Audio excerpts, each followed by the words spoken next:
Hello everyone, সবাই কেমন আছো বলো? আশা করি সবাই কিন্তু ভালোই আছো। হ্যাঁ, আমিও ভালো আছি। আজকে একটু বেশি ভালো আছি, কারণ আজকে আমার মেয়ে চলে এসেছে আমার হেল্প করতে। ডেলি স্কুল থাকে, যার জন্য আমার সাথে হেল্প করতে পারে না। ও যেটুকখানি হেল্প করে সেটাই আমার কাছে অনেক।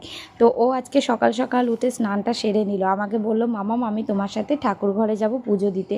আমিও রাজি, আমি বলছি ঠিক আছে চল।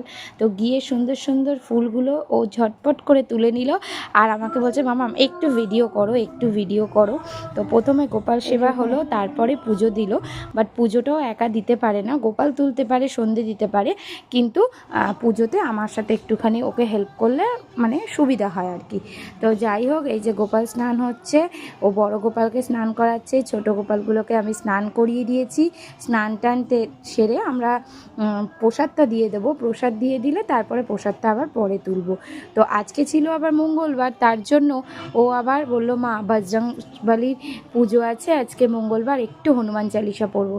আমিও সাথে বললাম যে ঠিক আছে চল, তাহলে দুজন মিলে একসাথেই পড়ি। তো ও তো এখনও অতটা পেরে ওঠেনি হনুমান চালিসাটা পড়ে উঠতে, মুখস্থ করতে আর কি। তো আমি বললাম আমি পড়ছি, আমার সাথে সাথে তুই বল, তাহলে দেখবি তো খুব সুন্দর ইজি হয়ে যাবে। অ্যাকচুয়ালি স্কুলের তো সকালবেলা থাকে, স্কুল যেহেতু ওই সবগুলো করতে পারে না, বাট ওর খুব ইচ্ছা একটুখানি হনুমান চালিসা, লক্ষ্মীচৈত্র বই এইসবগুলো পড়বে। তার জন্য ওর ইচ্ছাটাকেও আমি একটু একটু করে প্রাধান্য দিই আর কি, যেটুক টাইম পাই তারই মধ্যে।